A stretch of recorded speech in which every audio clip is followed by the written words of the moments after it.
It's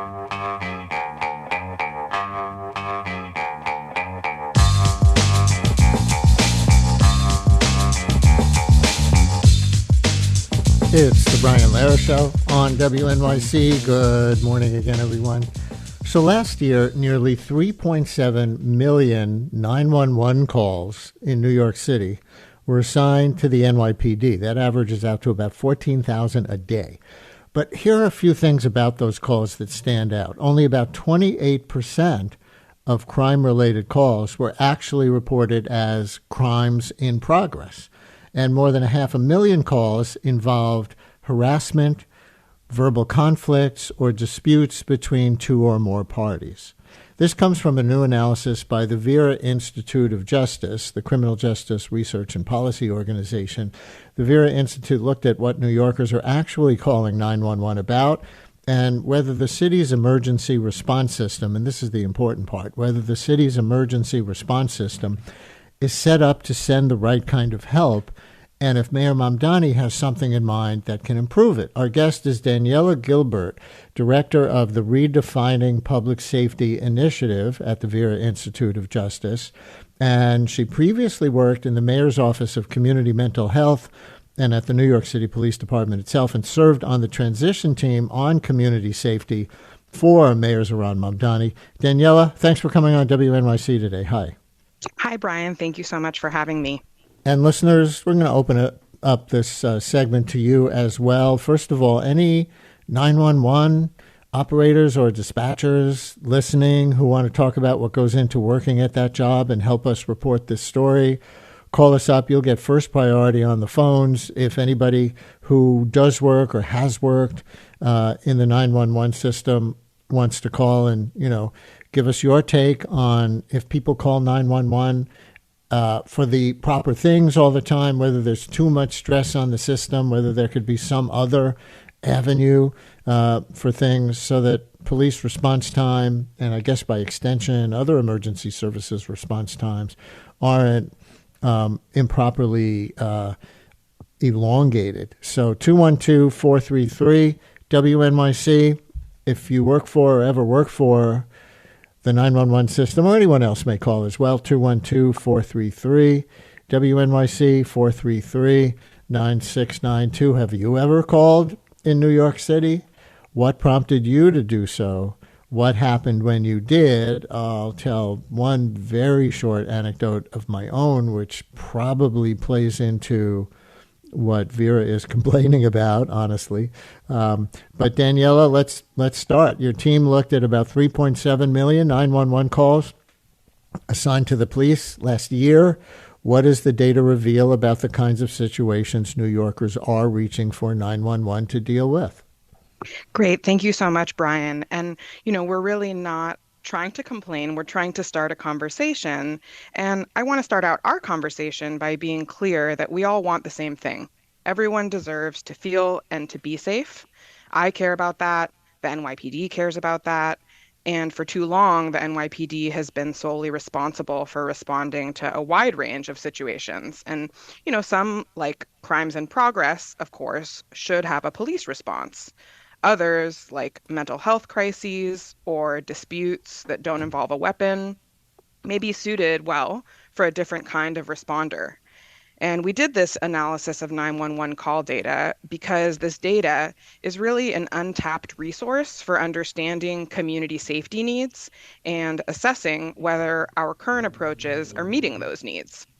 We know that alternative responses work. Cities across the country are using these teams, and New York City is doing it too on a limited basis. So we're excited for this to get the attention that it's getting. And, this analysis really, like I said, is a conversation starter. It's not an implementation guide. It's not trying to draw a particular line in the sand. We really recommend that system and community stakeholders alike be involved in planning and developing solutions that deliver public safety for all New Yorkers. And the data includes 457 different call types that dispatchers use. 457. So what does that variety tell us about how broad the role of 911 is? Right. So people are calling 911 for a variety of situations. And, interestingly, there's this wide range, and at the same time, there's some opportunities to get at the nuance of situations in a way that may better meet people's needs.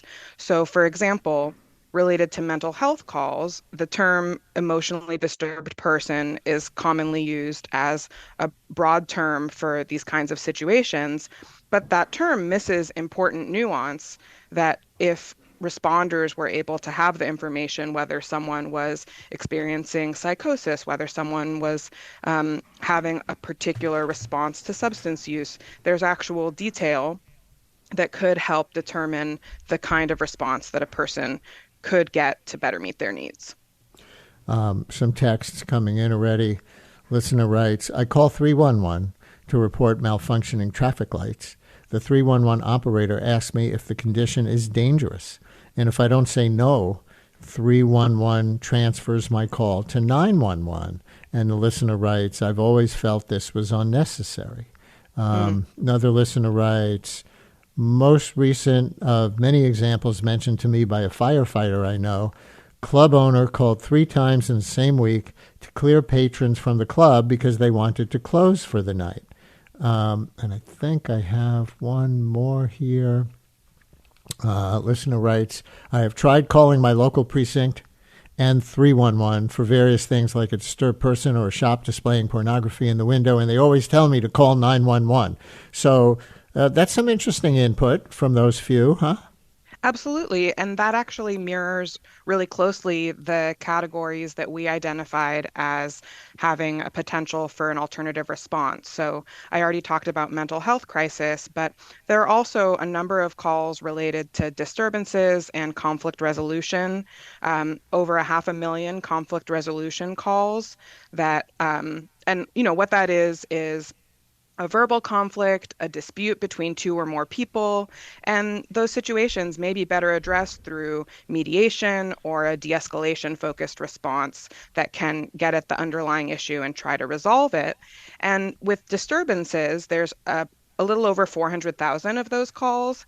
And other jurisdictions find that when they send an alternative responder to these situations, they do often involve a person with underlying needs related to healthcare, whether it's medical, mental, or behavioral. And when you have a trained civilian responder who can, in a way that is focused on de-escalation and connecting with that person, help so that they're not repeatedly coming to the attention of the system. Charles is calling from Merrick and says he used to be a medic responding to 911 calls where too often there were no true emergencies. Hi, Charles. You're on WNYC. Tell us your story. Oh, hey, Brian. Long-time listener. Always like to contribute. New York City paramedic, 911 paramedic. Retired for quite a few years now, but I mentioned to the guy who picked up the phone that frequently we'd get to a 911 call location, and it wouldn't be a true emergency. As a medic, healthcare provider, I always viewed myself as a healthcare provider, and not really much more. Try to empathize, but two particular calls that have always stuck in my mind were somebody called 911 because there was a diamond ring stuck on the finger, and making an assessment. The finger was not in any danger of compromise in any way. Offered to cut the ring off. We carry a little device that's will cut a ring off a digit, a finger, without any injury to the person. And the family members, it was the daughter, put the mom's ring on. The mom refused and no, you can't do that. And Charles, this matters because while you're responding to calls like that, you're not available to respond to calls that are actual medical emergencies, right? Certainly. And it would happen, sometimes, 2-3 times a day, and that person, I can't say insisted, but, we're obligated to bring them to an emergency room for that.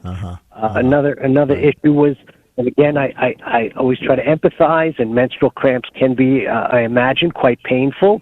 But, getting calls from menstrual cramps, we're not permitted to give medical advice, like take a couple, have you tried taking a couple of Motrin? Or take a couple of Motrin. It's not really our role to give medical advice. So that person went to the emergency room. And Charles, let me just ask you if you think there's a structural solution to too many people calling 911 in the case of your field for medical reasons. In the case of our guest, she's focusing mostly on NYPD. But is there a solution to this other than maybe to talk about it once in a while, or people know what the alternatives are? Well, I'm not sure what the solution is. The call receiving operators, they do try to parse, what's emergent and what's not. That's in their training. Yeah. But, a lot of times, we walk out of the ER after dropping someone off, scratching our heads saying, there's a cardiac arrest up the road here, and we're taking somebody with a ring on the finger. Yeah, Charles, thank you very much. We appreciate your call on this. So Brian, back to Daniela from Vera. Yes. Yes, thank you. There were two things that Charles brought up that I wanted to note. So, that came up in the conversation. So our report is titled What 911 Data Says About Community Needs in New York City. And we did analyze the NYPD's 911 call data, but we're really focused more broadly on looking at this administrative data to understand what's coming to the attention of the system in terms of people's safety needs and trying to develop solutions that better meet folks' needs and better use the limited resource that is NYPD's time. And on the topic of time, earlier, before we began speaking, you brought up the matter of response time. And of course, it's really important to have an urgent response to an emergency. And we should always be looking at whether that is happening and how it could be improved when it's necessary. But there are also other important measures to consider when we're thinking about the success or the efficacy of a 911 system. And I think that came up with Charles's comments. Are we sending the right responder for a given situation? Is it a good use of our resources, whether it's FDNY, EMS, or NYPD? Was the person connected to the services that they needed? Was enforcement action taken? There are important questions that we actually have the answers to, and it's time to begin developing solutions with that information. I'm going to get to where you think Mamdani's proposed Department of Community Safety comes in just a second. But staying for one more moment on advice to individuals, my own anecdote, and this is years ago in a different building in a different neighborhood, and I say that not to inadvertently alarm anybody where I live now, who, in case anybody happens to be listening, because it's not relevant to any of my actual neighbors. But years ago, another building, another neighborhood, my wife and I thought we might have heard an incident of domestic violence in progress across the wall. And we debated with each other for a few minutes. Should we call 911? We hate to get the police involved if not really necessary for any family. On the other hand, we really thought it might have been. And we did call 911. And we never heard anything about it, either from the NYPD or from the family. But that was a close call for us. Mm-hmm. How do people calls? I'm sorry, your question cut out for a moment. How can people decide for themselves in close call situations? Thank you. Yes. So I think in situations where someone is concerned about an immediate risk to public safety, of course, it's really important to call 911. I think the shift that we need to make is an individual New Yorker shouldn't have to know 3 different numbers and navigate in a high-risk situation or a stressful situation which number to call. And so ideally, we have a range of options available when someone calls 911 beyond the current ones. And there's also an opportunity to strengthen call taker training and dispatcher training and potentially reviewing policies to assess whether there might be ways to address certain calls without sending a response. And I know that that's currently a practice, but I think the ability to show that the system is responding to people's needs and create more options is a really important aspect to people actually engaging with and using the system. It's possible that in the situation that you and your wife were experiencing, if you knew there was a non-police responder available to respond to conflicts where there isn't clearly a weapon, then you might have called sooner. Maybe so. And so to your op-ed in the Daily News in January, making the case for stronger collaboration between city agencies in the context of public safety, you wrote, I have spent 17 years helping cities and their police departments, including the NYPD, build and sustain effective safety solutions. As Mamdani's administration builds the Department of Community Safety, I see three key actions that will help it thrive alongside existing services, most notably the NYPD. So what are those three key actions? So one is collaboration with system actors. So I think I said this earlier on in the conversation, the best way to develop new solutions is to include the people who are most affected by them, who have a stake in them. And that's the frontline responders, it's the managers who manage those responders, it's community members who rely on public services. And it's important to recognize, like I shared before, NYPD has been responding to a range, millions of situations that take them away from what they do best, fighting crime and addressing violent situations, solving crimes. And so it's important to take an inclusive and collaborative approach to planning what the Department of Community Safety will look like.